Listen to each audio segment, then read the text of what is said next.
Assalamualaikum warahmatullahi wabarakatuh. Salam sejahtera.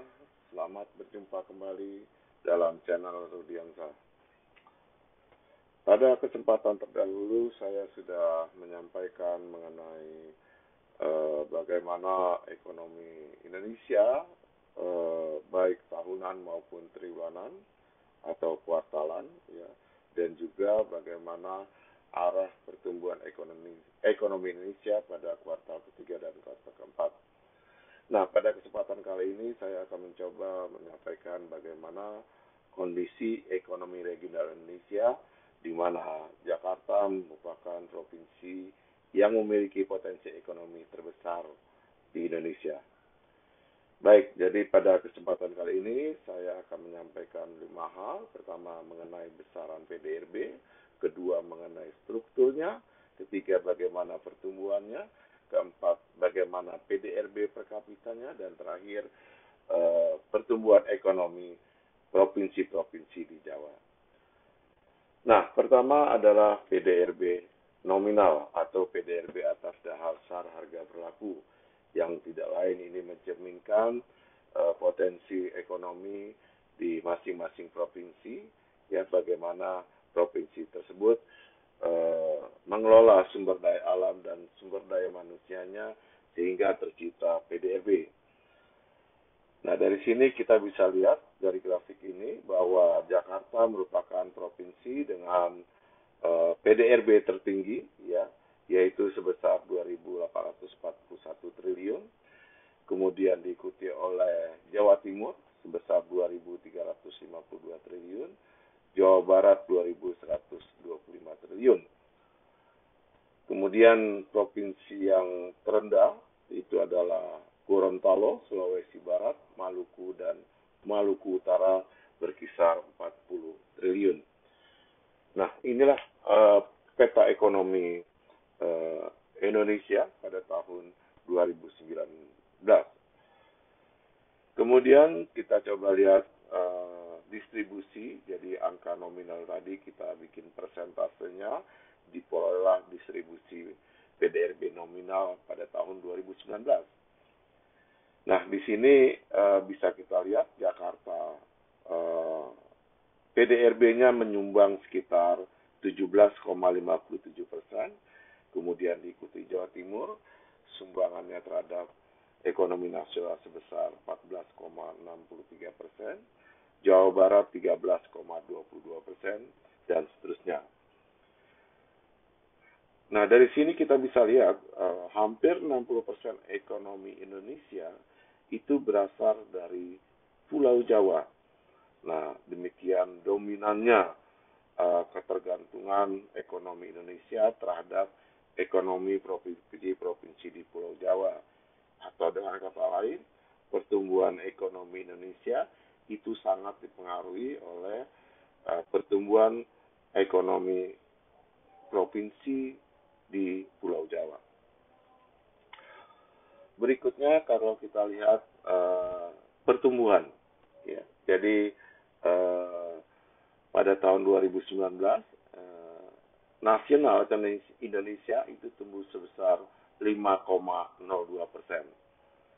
Nah, pertumbuhan ekonomi di 34 provinsi bervariasi, ya, dan umumnya sebagian besar provinsi itu mengalami pertumbuhan ekonomi di atas pertumbuhan ekonomi nasional. Sulawesi Tengah, Sulawesi Selatan, dan Kalimantan Utara merupakan provinsi-provinsi dengan pertumbuhan tertinggi. Sulawesi Tengah itu 7,2%, Kalimantan Utara dan Sulawesi Selatan itu tumbuh sebesar 6,9%. Sedangkan provinsi-provinsi di Jawa, ya, ini juga semuanya tumbuh di atas pertumbuhan ekonomi nasional, ya, seperti DKI Jakarta 5,1, Jawa Barat 5,4, ya, Jawa Tengah 6,6, dan seterusnya. Nah, inilah kondisi ekonomi regional terkait dengan pertumbuhan ekonomi pada tahun 2019.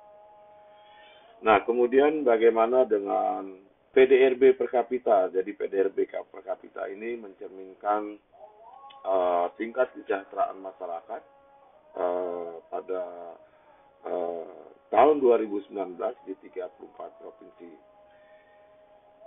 Pada grafik ini tampak bahwa PDB per kapita atau rata-rata PDRB per kapita 34 provinsi atau nasional itu sebesar 59 juta rupiah per kapita atau per orang selama tahun 2019.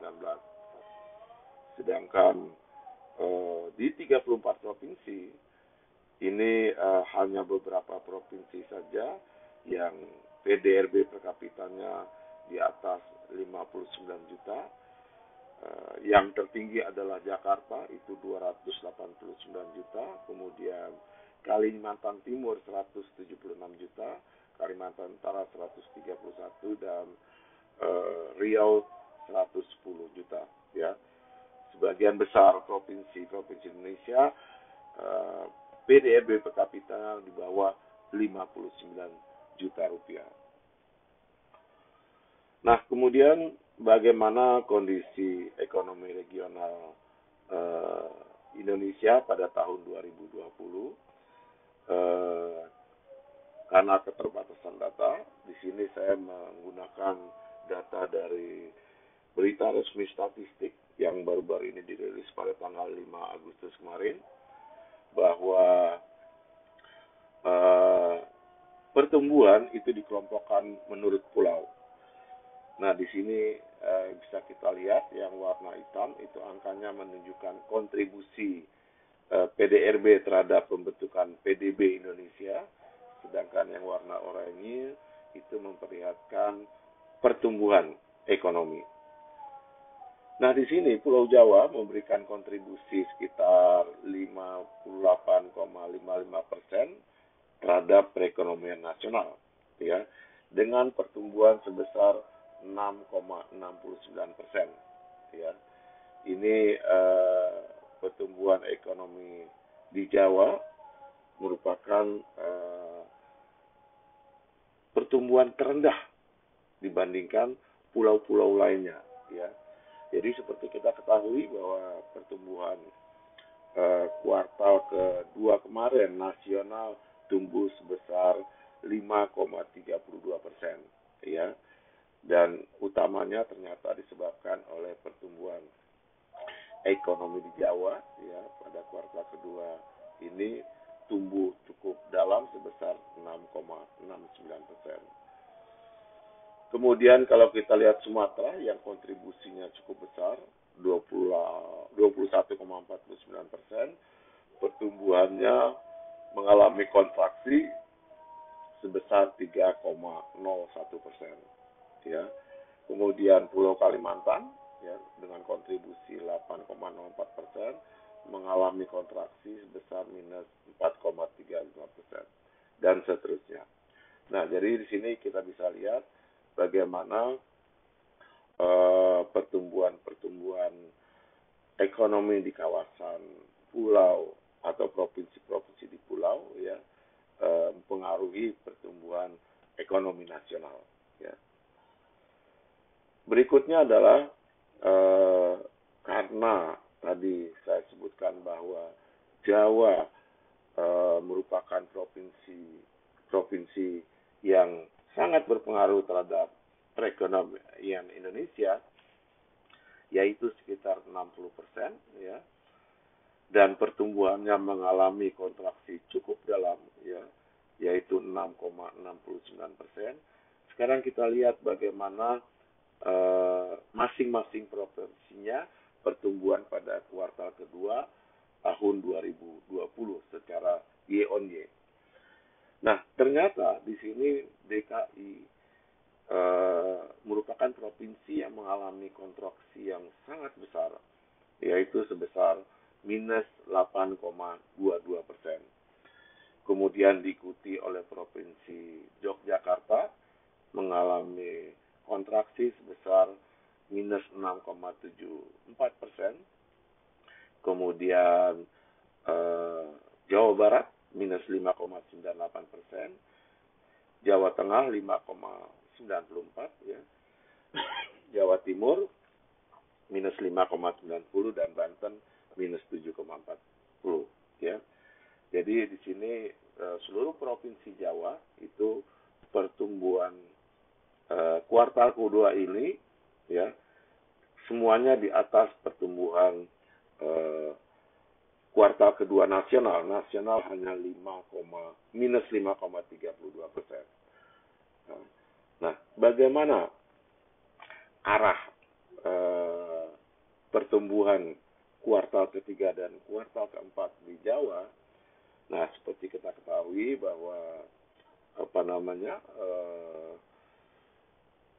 pertumbuhan nasional ya itu diperkirakan kuartal ketiga, kuartal keempat year on year masih tumbuh negatif ya.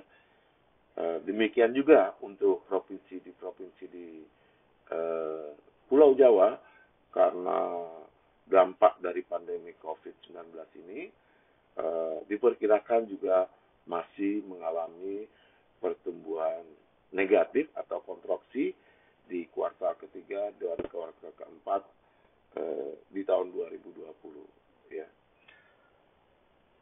Demikian beberapa informasi yang dapat saya sampaikan terkait dengan ekonomi regional Indonesia. Mudah-mudahan bermanfaat. Lebih dan kurangnya mohon maaf. Assalamualaikum warahmatullahi wabarakatuh. Salam sejahtera.